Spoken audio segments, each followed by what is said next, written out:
നമ്മളിന്ന് കാണാൻ പോകുന്നത് VR എന്ന് പറഞ്ഞ ഒരു സീരീസ് ആണ്. ഇതില് കുറച്ച് ഭാഗങ്ങൾ ഇപ്പൊ ഇൻസ്റ്റഗ്രാമിലൊക്കെ റീലില് ഭയങ്കര ട്രെൻഡിങ് ആണ്.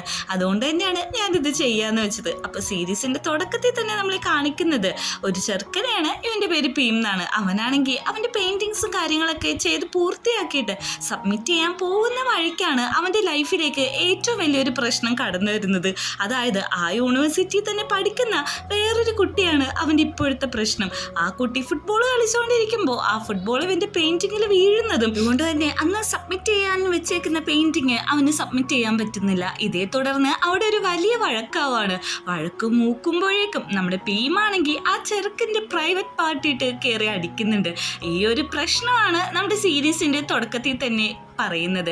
ഇതിൽ നിന്ന് തന്നെ സ്റ്റോറി ലൈൻ നിങ്ങൾക്ക് മനസ്സിലായല്ലോ. തല്ലുപിടുത്തത്തിലൂടെയാണ് ഈ ഒരു റിലേഷൻഷിപ്പിട്ട് ആവാൻ പോകുന്നത്. അപ്പോൾ സ്റ്റോറി ലൈനൊക്കെ എല്ലാവർക്കും ഇഷ്ടപ്പെട്ടെന്ന് വിചാരിക്കുന്നു. ഇനി നമുക്ക് സ്റ്റോറി ഇട്ട് എടുക്കാം.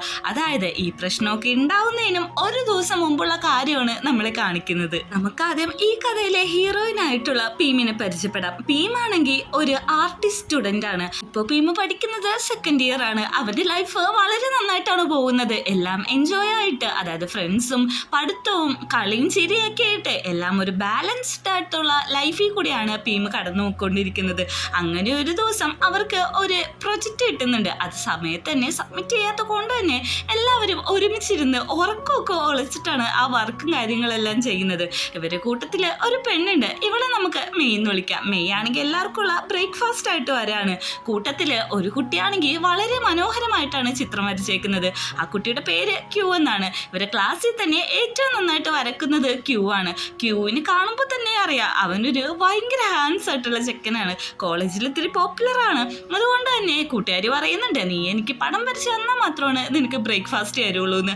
അങ്ങനെ അവരെ തല്ലുപിടുത്തവും കരച്ചിലും ചിരിയൊക്കെ ആയിട്ട് പീമിന്റെ ലൈഫ് ഭയങ്കര കളർഫുൾ ആയിട്ടാണ് പോയിക്കൊണ്ടിരിക്കുന്നത്. ഇതെല്ലാം പീം ഒരു വോയിസ് ഓവറിലൂടെയാണ് നമ്മൾ കേൾപ്പിക്കുന്നത്. അങ്ങനെ പെയിന്റിംഗ് എല്ലാം ചെയ്ത് കഴിഞ്ഞിട്ട് പ്രൊഫസർക്ക് അത് സബ്മിറ്റ് ചെയ്യുന്ന ടൈമിൽ എല്ലാവരും വന്ന് സബ്മിറ്റ് ചെയ്യുന്നുണ്ട്. പക്ഷേ ഏറ്റവും കൂടുതൽ മാർക്ക് കിട്ടുന്നത് ക്യൂവിന് തന്നെയാണ്. കാരണം ക്യൂവിന്റെ പടത്തിൽ അത്ര ഡീറ്റെയിലിംഗ് ആയിട്ടുള്ള ഷെയ്ഡിങ്ങും അതിന്റെ ഒരു നിഴല് പോലും അവൻ വിടാതെയാണ് വരച്ചു വെച്ചേക്കുന്നത്. എല്ലാവർക്കും ഇതിൽ പ്രൗഡ് ഉണ്ട്, പിന്നെ ഇത്തിരി ദേഷ്യമുണ്ട്. ക്യൂവിന് ഇത്തിരി മാർക്ക് കൂടുതൽ കിട്ടുന്നതുകൊണ്ട്. അതുകൊണ്ട് തന്നെ ക്യൂവിനോട് പറയുന്നുണ്ട്, നീ അത്ര നന്നായിട്ടൊന്നും വരക്കണ്ട, ഞങ്ങളും കൂടി ഒന്ന് ജയിച്ചു പൊക്കോട്ടെ എന്ന്. അങ്ങനെ എല്ലാവരും കൂടി ഒരു യൂണിവേഴ്സിറ്റിയുടെ പ്രൊജക്റ്റിന്റെ കാര്യത്തിന് പോകാൻ നിൽക്കുമ്പോൾ ക്യൂ പറയാണ്, ഞാനില്ല, എനിക്കൊരു ജൂനിയർ കൊച്ചിനെ ഒന്ന് വരക്കാൻ പഠിപ്പിക്കണം, അതുകൊണ്ട് തന്നെ പോവാന്ന് പറയുമ്പോഴേക്കും പീമിനോട് പറയുന്നുണ്ട്, പ്രൊജക്റ്റിന്റെ കാര്യത്തിനൊക്കെ പോകുന്നതൊക്കെ കൊള്ളാം, പക്ഷെ ആവശ്യമില്ലാതെ ആരും കൂടുതലൊന്നും ഹെൽപ്പ് ചെയ്യേണ്ട ആവശ്യമൊന്നുമില്ല. ഈ പീമിനാണെങ്കിൽ ഒരു പ്രശ്നമുണ്ട്, അവൻ എല്ലാവരെയും അറിഞ്ഞോ അറിയാതെയൊക്കെ കുറെ അങ്ങ് ഹെൽപ്പ് ചെയ്യും.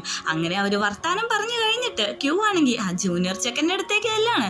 ആ കുട്ടിക്ക് ഒന്ന് നന്നായിട്ട് ഷെയ്ഡ് ചെയ്യാൻ പോലും അറിയത്തില്ല. അപ്പം അതെങ്ങനെയാണ് ചെയ്യേണ്ടതെന്നൊക്കെ അവനൊന്ന് പറഞ്ഞു കൊടുക്കുന്നുണ്ട്. പക്ഷെ ആ ചെറുക്കൻ്റെ മെയിൻ ആയിട്ടുള്ള ടാർഗറ്റ് എന്താന്ന് വെച്ചിട്ടുണ്ടെങ്കിൽ ക്യൂ ആണ്. അവന് ക്യൂവിന് ഇഷ്ടമാണ്. അതുകൊണ്ട് തന്നെ ഓരോ റീസൺ ഉണ്ടാക്കിയിട്ട് ക്യൂവിന് ഇങ്ങോട്ട് വിളിച്ചുകൊണ്ട് വരാണ്.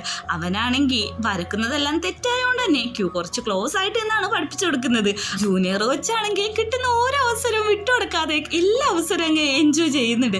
ഇതാണെങ്കിൽ ക്യൂ ഒന്ന് നോട്ട് ചെയ്യുന്നുണ്ട്. പെട്ടെന്ന് വരക്ക്, എനിക്ക് നന്നായിട്ട് വിശക്കുന്നു എന്ന് പറഞ്ഞു തീരുമ്പോൾ തന്നെ അവൻ്റെ വയറ്റിൻ്റെ ഉള്ളിൽ നിന്ന് ഓരോ ശബ്ദങ്ങളൊക്കെ വരാം. നിനക്ക് ശരിക്കും വിശക്കുന്നുണ്ടെങ്കിൽ നമുക്ക് എല്ലാവർക്കും കൂടി ഇപ്പോൾ പോവാന്ന് പറഞ്ഞിട്ട് അവരവിടുന്ന് ഫുഡ് കഴിക്കാൻ പോകുന്നുണ്ട്. ഇതേ സമയം നമ്മുടെ സെക്കൻഡ് ഹീറോനെ കാണിക്കുന്നുണ്ട്. ഇവൻ്റെ പേര് പുന്നാണ്. ഇവനാണെങ്കിൽ ഒരു എഞ്ചിനീയറിംഗ് സ്റ്റുഡൻ്റ് ആണ്. നന്നായിട്ട് പഠിക്കും, ഭയങ്കര നീറ്റാണ്, അലമ്പിനൊന്നും പോകത്തില്ല, അങ്ങനത്തെ ഒരു ക്യാരക്ടറാണ്. അവന് ഫോൺ വരുമ്പോൾ തന്നെ അടുത്തിരിക്കുന്ന ആളോട് ചോദിക്കും, ഞാനിതൊന്ന് അറ്റൻഡ് ചെയ്തോട്ടെ എന്ന്. നീ അറ്റൻഡ് ചെയ്തോ, അതിനെനിക്ക് പ്രശ്നമൊന്നുമില്ല, ക്ലാസ്സിലിരുന്ന് അറ്റൻഡ് ചെയ്യുന്നതിന് ഒരു പ്രോബ്ലം ആവാതിരുന്നാൽ മതി എന്ന് ഫ്രണ്ട് പറഞ്ഞിട്ട് പിന്നെ അവൻ അവിടെ ഇരുന്ന് പഠിക്കുന്നുണ്ട്. ഇതേ സമയം പീമാണെങ്കിൽ അവൻ്റെ ആർട്ട് ഗാലറിയിൽ എല്ലാം സെറ്റ് ചെയ്തുകൊണ്ടിരിക്കുകയാണ്. ക്യൂ അങ്ങോട്ട് വന്നിട്ട് ചോദിക്കുന്നുണ്ട്, നിന്നോട് ഞാൻ പറഞ്ഞിട്ടില്ലേ അധികം പണിയൊന്നും എടുക്കണ്ടെന്ന്. എടാ നീ സത്യം പറയാം, നിനക്ക് എന്നോട് ഫീലിങ്സ് ഇല്ലേ ക്യൂവേ? അതല്ലേ നീ എന്നോട് ഇങ്ങനെയൊക്കെ പെരുമാറണേന്ന് നോക്കുമ്പോഴേക്കും നീ പോയി പണി ചെയ്യാൻ നോക്ക് ചെക്കാന്നാണ് പറയുന്നത്.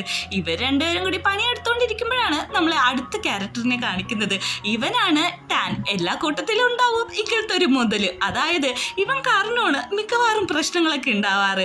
ഇവൻ വന്നിട്ട് നമ്മുടെ ക്യൂവിനോടും പീമിനോടും ചോദിക്കാണ്, ഇന്ന് ബാറിൽ നമുക്ക് പോകാം, നമുക്ക് എല്ലാവർക്കും കൂടി പോവാം, ഇന്ന് പാർട്ടി എൻജോയ് ചെയ്തിട്ട് എനിക്ക് കുറച്ച് സന്തോഷിക്കാനുണ്ടെന്ന്. ക്യൂവും പീമും ഇതിനെ സമ്മതിക്കുന്നില്ലെങ്കിലും അവസാനം സമ്മതിക്കുന്നുണ്ട്. അങ്ങനെ മാസ് കാണിച്ച് വന്ന ആള് തിരിച്ചു പോകുമ്പോൾ വണ്ടി സ്റ്റാർട്ട് ആവുന്നില്ല. അവനാണെങ്കിൽ ആകെ ചമ്മിയ രീതിയിൽ നിന്നിട്ട് ഈ വണ്ടി കൃത്യസമയത്ത് സ്റ്റാർട്ട് ആവില്ലെന്ന് പറഞ്ഞ് അവിടുന്ന് തല്ലിക്കൊണ്ട് പോവാണ്. ഇത് കാണുന്ന ക്യൂവും പീമും നിന്ന് ചിരിക്കുന്നുണ്ട്. അവൻ നേരെ പോകുന്നത് വേറെ ആരുടെ അടുത്തേക്കല്ല, നമ്മുടെ പുന്നിൻ്റെ അടുത്തേക്കാണ്. അതായത് ഈ ടാൻ എന്ന് പറഞ്ഞ വ്യക്തി പീമിൻ്റെയും ക്യൂവിൻ്റെയും പുന്നിൻ്റെയൊക്കെ ഒരു കോമൺ ഫ്രണ്ടാണ്. ഈ നടുക്ക് നിന്നിട്ട് കളിക്കുന്ന ആളില്ലേ, അത് തന്നെ. അവൻ നമ്മുടെ പുന്നിനോട് ചോദിക്കുന്നുണ്ട് നമുക്ക് ഇന്ന് പാർട്ടിക്ക് പോയാലെന്ന്. ഞാനില്ല എന്ന് പറഞ്ഞിട്ട് അവൻ അവിടുന്ന് പോവാണ്. നല്ല രസമായിരിക്കും എന്നൊക്കെ വിളിച്ച് പറയുന്നുണ്ടെങ്കിലും പുന്നത് മൈൻഡ് പോലും ചെയ്യുന്നില്ല. അങ്ങനെ രാത്രി ആവുമ്പോഴേക്കും നമ്മുടെ പീമും കൂട്ടുകാരും എല്ലാവരും ഓൾറെഡി ബാറിൽ ഉണ്ടാവും. ബാറിലെ ഓണറാണെങ്കിൽ അവരോട് സംസാരിക്കുന്നുണ്ട്. ഇതേ ബാറിൽ തന്നെയാണ് ക്യൂ പാർട്ട് ടൈം ആയിട്ട് ഈ പാട്ടെല്ലാം പാടുന്നത്. കൂട്ടുകാരന്മാർ വന്നിട്ട് ചോദിക്കുന്നുണ്ട് നീ നേരത്തെ എത്തിയോന്ന്. അതല്ലടാ നടുക്കേക്ക് നീ ചെക്കൻ എന്താ പൈജാമാസ് ഒക്കെ ഇട്ടിട്ട് ബാറി വന്നേക്കുന്നതെന്ന് ചോദിക്കുമ്പോഴേക്കും ഞാൻ ഉറങ്ങാൻ പോവായിരുന്നു, ഈ ടാൻ എന്നെ കുത്തി വിളിച്ചോണ്ട് വന്നതാണ്. എന്നിട്ട് അന്ന് രാത്രി എല്ലാവരും കൂടി അവിടെ ഇരുന്ന് കള്ളു കുടിച്ച് ആഘോഷിക്കുന്നുണ്ട്. ക്യൂവിൻ്റെ പാട്ടും കൂടി ആവുമ്പോഴേക്കും അന്നത്തെ ദിവസം ഒരു കളർഫുൾ ഡേ ആവുന്നുണ്ട്. തിരിച്ചെല്ലാവരും കൂടി 4 കാലിലാണ് ഇറങ്ങിപ്പോകുന്നത്. അവിടെ കാണുന്ന ഒരു ടാക്സി വിളിച്ചിട്ടാണ് ഇവന്മാരെല്ലാവരും ഹോസ്റ്റലിലിട്ട് പോവാൻ നിൽക്കുന്നത്. ഇവന്മാരൊപ്പമാണ് എഞ്ചിനീയറിംഗിൽ പഠിക്കുന്ന നമ്മുടെ ടാനും ഒരുമിച്ച് താമസിക്കുന്നത്. എല്ലാവരും കൂടി പോകുമ്പോൾ പെട്ടെന്ന് തന്നെ പീമിന് ഒമിറ്റ് ചെയ്യാൻ വരെയാണ്. പെട്ടെന്ന് തന്നെ വണ്ടി നിർത്ത്, അല്ലെങ്കിൽ ഇവന് എൻ്റെ മേത്തേക്ക് ഒമിറ്റ് ചെയ്യുമെന്ന് പറഞ്ഞിട്ട് കൂടെ ഇരിക്കുന്നവന്മാര് ബഹളം വെക്കാണ്. ഭീമാണെങ്കിൽ പുറത്തിറങ്ങാൻ കാത്തു നിൽക്കുന്ന ആ ഒരു സമയം കൊണ്ട് തന്നെ ഒമിറ്റ് ചെയ്ത് കളയാണ്. ഇവന്മാർ ഈ കാണിച്ചു കൂട്ടുന്നതെല്ലാം ടാൻ വീഡിയോ റെക്കോർഡ് ചെയ്യുന്നുണ്ട്. കാരണം നാളെ ഇവന്മാർക്ക് ബോധം വരുമ്പോൾ ഇവന്മാരെ തന്നെ ഇട്ട് റോസ്റ്റ് ചെയ്യാൻ വേണ്ടിയിട്ടാണ് ഇങ്ങനത്തെ ഓരോ കാര്യങ്ങളൊക്കെ ക്യാപ്ചർ ചെയ്ത് വെക്കുന്നത്. ഭീമിനാണെങ്കിൽ ഒരു ബോധമില്ല, എന്താ കാണിക്കണേന്ന് ആ ചെക്കന് പോലും അറിയാൻ പാടില്ല. അങ്ങനെയാണ് എല്ലാങ്ങളും എഴഞ്ഞ് വീടെത്തുന്നത്. വീടെത്തി കഴിയുമ്പോഴേക്കും അടുത്ത പ്രശ്നം താക്കോലിട്ട് ഡോറ് തുറക്കാന്നാണ്. അതോ ഒരുവിധം അവർ തുറന്ന് അകത്തേക്ക് കയറുന്നുണ്ട്. ഇവർ താമസിക്കുന്ന ഈ വീട് ആക്ച്വലി ഒരു PG ആണ്. അങ്ങനെ അകത്തേക്ക് കയറുമ്പോഴേക്കും ഉള്ളിൽ നിന്നൊരു ഒച്ച കേൾക്കുന്നുണ്ട്. പീം പറയുന്നുണ്ട് ഒന്നും മിണ്ടാതിരിക്കുക, ഉള്ളിൽ നിന്ന് നന്നായിട്ട് ഒച്ച കേൾക്കുന്നുണ്ട്. നമ്മളല്ലാതെ ആരും ഇവിടെ ഉണ്ടെന്ന് പറയുമ്പോഴേക്കും ഒരു ഗോസ്റ്റിന്റെ രൂപത്തിൽ ഒരു ആൻറ്റി അങ്ങോട്ട് വരുന്നുണ്ട്. ആ ആൻറ്റീനെ കാണുന്ന എല്ലാവരും കൂടി പേടിച്ചങ്ങ് കരയാണ്. നമ്മുടെ പൈജാമിട്ട ചെക്കനാണെങ്കിൽ ടാൻ്റെ മേത്തൊക്കെയാണ് കയറിയിരിക്കുന്നത്. ഞാനാ നിങ്ങളുടെ വാർഡനാ, നിങ്ങൾ കയറി പോയേ, അകത്തുള്ള ആൾക്കാരെയും കൂടി നിങ്ങൾ ശല്യപ്പെടുത്തല്ലേ, എൻ്റെ ഫേസ് കണ്ടിട്ട് നിങ്ങളിങ്ങനെ പേടിക്കൊന്നും വേണ്ടാന്ന് പറഞ്ഞിട്ട് അവൾ എന്നെ മിററിൽ നോക്കുമ്പോൾ അവൾ എന്നെ ഒച്ചെടുത്ത് കരയാണ്. ഷോ ഇത്ര ഹൊറിബിൾ ആയിരുന്നു എൻ്റെ ക്യൂട്ടായിട്ടുള്ള ഫേസ് എന്ന്. അങ്ങനെ റൂമിലെല്ലാവരും എത്തുന്നുണ്ട്. ഇവന്മാർക്ക് എല്ലാവർക്കും സത്യം പറഞ്ഞ പേടിയാണ്. ഇവന്മാര് ഒറ്റക്ക് കിടക്കുന്ന കാര്യം ചിന്തിക്കേ വേണ്ട. എന്തൊക്കെ പ്രശ്നം വന്നാലും ഒരുമിച്ചല്ലാതെ ഇവന്മാര് കിടക്കത്തില്ല. ഈ ഒരു സീൻ കണ്ടപ്പോൾ ശരിക്കും ഒരു കോളേജ് ലൈഫ് ഞാൻ മിസ് ചെയ്തിട്ടുണ്ട്. എൻ്റെ PGയിലും അങ്ങനെയൊക്കെ തന്നെയായിരുന്നു. പല പല ഡിപ്പാർട്ട്മെന്റ് ആണെങ്കിലും ഞങ്ങൾക്ക് ഒരുമിച്ച് കിടന്നില്ലെങ്കിൽ ഉറക്കം വരില്ല.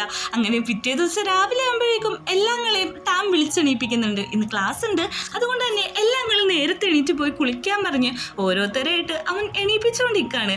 അങ്ങനെ ടാൻ ക്ലാസ്സിൽ ചെല്ലുമ്പോഴേക്കും അവൻ്റെ എഞ്ചിനീയറിംഗ് ഫ്രണ്ട്സ് എല്ലാവരും ചോദിക്കുന്നുണ്ട് നീ എന്താ ഇങ്ങനെ ഇരിക്കുന്നതെന്ന്. അത് വേറൊന്നുമല്ല, മിഡിൽ സ്കൂളിൽ പഠിച്ച ഫ്രണ്ട്സിൻ്റെ ഒപ്പം ഇന്നലെ ഞാനൊരു പാർട്ടി അറ്റൻഡ് ചെയ്യാൻ പോയി, അതാണ് എൻ്റെ ഫേസ് ഇങ്ങനെ ഇരിക്കുന്നതെന്ന് പറയുന്നുണ്ട്. അടുത്തിരിക്കുന്ന പൊന്നിനോട് ചോദിക്കുന്നുണ്ട് നിന്റെ ബ്രദർ എന്നെടുക്കാന്ന്. നീ എന്തിനാ എൻ്റെ ബ്രദറിനെ പറ്റി ചോദിക്കണേന്ന് ചോദിക്കുമ്പോഴേക്ക് ഒന്നുമില്ല, എനിക്കത് ചോദിക്കാൻ പാടില്ലെന്ന് ചോദിക്കുന്നുണ്ട്. അവനൊരു ക്രഷ് ഉണ്ട്, അത് എല്ലാവർക്കും ഓൾറെഡി അറിയുകയും ചെയ്യാം. അങ്ങനെ നമ്മുടെ ക്യൂ ആണെങ്കിൽ അവൻ്റെ മ്യൂസിയത്തിയിട്ട് ചെല്ലുന്നുണ്ട്. അവൻ വരച്ച പെയിൻറ്റിംഗ് എല്ലാം കൃത്യസമയത്ത് തന്നെ സബ്മിറ്റ് ചെയ്യുന്നുണ്ട്. ഇതേ സമയം പീം എവിടെയെന്ന് നോക്കുമ്പോഴേക്കും അവൻ്റെ പെയിൻറ്റിങ് വരച്ചുകൊണ്ടിരിക്കുകയാണ്, ഇപ്പം തന്നെ ഇങ്ങോട്ട് എത്തുമെന്നും പറയുന്നുണ്ട്. അങ്ങനെ പീം അവൻ്റെ പെയിൻറ്റിംഗ് ഒക്കെ കംപ്ലീറ്റ് ചെയ്ത് ഭയങ്കര സന്തോഷത്തോടെ യൂണിവേഴ്സിറ്റിയിട്ട് പോവാണ്. ഇതേ സമയം തന്നെയാണ് ടാൻ പറഞ്ഞിട്ട് പുന്നും കൂട്ടുകാരെല്ലാവരും കൂടി ഫുട്ബോൾ കളിക്കാനായിട്ട് അങ്ങോട്ട് വരുന്നത്. ഇവൻ പോകുന്ന വഴിക്ക് ക്യൂ വിളിക്കുന്നുണ്ട്. വന്നില്ലേന്ന് നോക്കുമ്പോൾ വന്നുകൊണ്ടിരിക്കുകയെന്ന് പറയുന്ന അതേ സമയത്ത് നമ്മുടെ പുന്നിൻ്റെ കയ്യിൽ നിന്ന് അബദ്ധത്തിൽ ഫുട്ബോൾ വന്നിട്ട് നമ്മുടെ പീമിൻ്റെ പെയിൻറ്റിങ്ങിലേക്ക് വീഴാണ്. നീ അവിടെ എന്ത് നോക്കിക്ക, ആ ബോൾ ഇങ്ങോട്ട് ഇട്ട് തരാനായിട്ട് പുന്നൊച്ചയെ പറയുമ്പോഴേക്ക് അവൻ്റെ ചെരിപ്പൂരി എറിയാണ്. എന്തൊരു കോമ്പിനേഷനാണ് ഇവർ തമ്മിൽ. ചെരിപ്പൂരി എറിഞ്ഞിട്ട് അവൻ പറയാണ് അതെ എൻ്റെ ചെരുപ്പ് അങ്ങോട്ട് വന്നിട്ടുണ്ട്, അതെ ആ ചെരുപ്പ് ഇങ്ങോട്ട് ഇട്ടുക, എന്നിട്ട് ഞാൻ ഫുട്ബോൾ അങ്ങോട്ട് ഇട്ട് തരാമെന്ന്. ഇത് കേൾക്കുന്ന പുന്നിന് മനസ്സിലാവുന്നുണ്ട് ഒരു റിവഞ്ചാണ് ചെയ്തതെന്ന്. രണ്ടുപേരും കൂടി ഓടി ഗ്രൗണ്ടിട്ട് വന്നിട്ട് തല്ലുപിടിക്കാണ്. നീ എന്താ കാണിച്ചതെന്നറിയോ, എത്ര മണിക്കൂർ കഷ്ടപ്പെട്ട പെയിന്റിംഗ് ആണ് നീ ഒറ്റ നിമിഷം കൊണ്ട് ഇല്ലാതാക്കിയത്. ഇതേ സമയം ടാൻ ഇതെല്ലാം കണ്ടിട്ട് അങ്ങോട്ട് ഓടി വരുന്നുണ്ട്. നിങ്ങൾ രണ്ടുപേരും മാറിയിരിക്കാൻ പറയുമ്പോഴേക്ക് അപ്പോൾ നിന്റെ ഫ്രണ്ടാണോ ഇതെന്ന് പുൻ ചോദിക്കുന്നുണ്ട്. പീമാണെങ്കിൽ ഇത് നിന്റെ ഫ്രണ്ടാണോ ചോദിക്കുന്നുണ്ട്.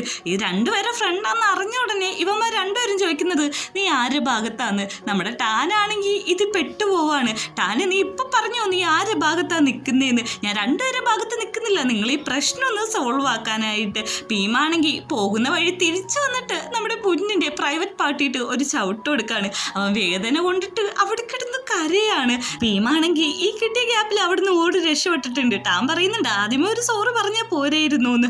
ഓടിപ്പോകുന്ന നമ്മുടെ ഭീമു അവൻ്റെ മനസ്സിൽ വിചാരിക്കാണ് ഞാൻ എന്താണ് ഇങ്ങനെയൊക്കെ കാണിച്ചതെന്ന്. എൻ്റെ പെയിൻറ്റിങ്ങും പോയി, എൻ്റെ സ്ലിപ്പറും പോയി. ഇന്ന് സ്ലിപ്പർ മേടിക്കാൻ പോലും എൻ്റെ കയ്യിൽ കാശില്ലാന്ന്.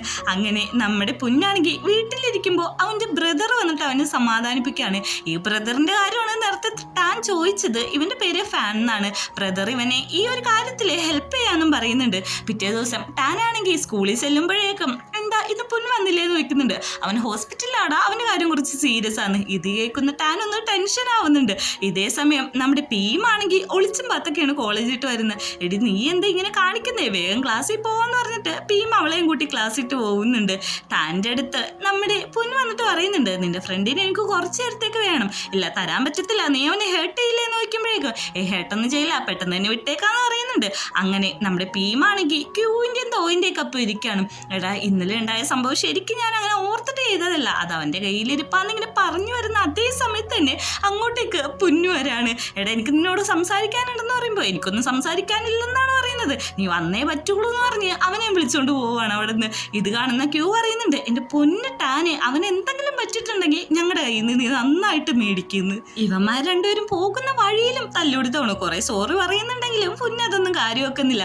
മുടി പിടിച്ച് വലിക്കാണ് രണ്ടും കൂടി. അന്നൊരു കാര്യം ചെയ്യാം, മുടിയെന്ന് വിട്, കൗണ്ട് ചെയ്തിട്ട് വിട്ടാൽ മതി എന്ന് പറഞ്ഞ് കൗണ്ട് ചെയ്തിട്ട് വിടുന്നുണ്ട്. എന്താ നീ എന്നെ ഇങ്ങോട്ട് വിളിച്ചോണ്ട് വന്നേന്ന് ചോദിക്കുമ്പോഴേക്കും അത് വേറൊന്നല്ല, എൻ്റെ ഹോസ്പിറ്റൽ ബില്ല് കണ്ടോ 200K ആണ്. എടാ ഇതൊന്നും എൻ്റെ സ്വപ്നത്തിൽ നിനക്ക് തിരിച്ചു തരാൻ പറ്റില്ല. അല്ല ഒരു കാര്യം ചോദിച്ചോട്ടെ, ഇത്ര വലിയ പൈസയായിട്ട് ചോദിക്കാണ്, ഇത് നിനക്ക് ആ പാർട്ട് ഒരിക്കലും യൂസ് ചെയ്യാൻ പറ്റില്ലെന്ന് വെച്ച് ചിരിക്കുന്നുണ്ട്. എടാ ഞാൻ സീരിയസ് ആയിട്ടാണ് പറയുന്നത്, നീ ഇങ്ങനെയൊന്നും എന്നോട് പറയരുത്, കാരണം ഞാൻ ദേഷ്യം വന്ന് നിൽക്കുകയാണ്. അല്ല എനിക്കിതിന് കോമ്പൻസേഷൻ നിനക്ക് ക്യാഷായിട്ട് തരാൻ പറ്റില്ലെന്ന് പറയുമ്പോഴേക്ക് അന്ന് ക്യാഷായിട്ട് വേണ്ട, ഞാൻ പറയുന്ന ഒരു കാര്യം ചെയ്താൽ മതി എന്ന് പറഞ്ഞിട്ട് എന്തോ കാര്യം രഹസ്യമായിട്ട് പറയുന്നുണ്ട്. ഈ ഒരു സീനും കൂടി കാണിച്ചിട്ടാണ് ഫസ്റ്റ് എപ്പിസോഡ് അവസാനിക്കുന്നത്.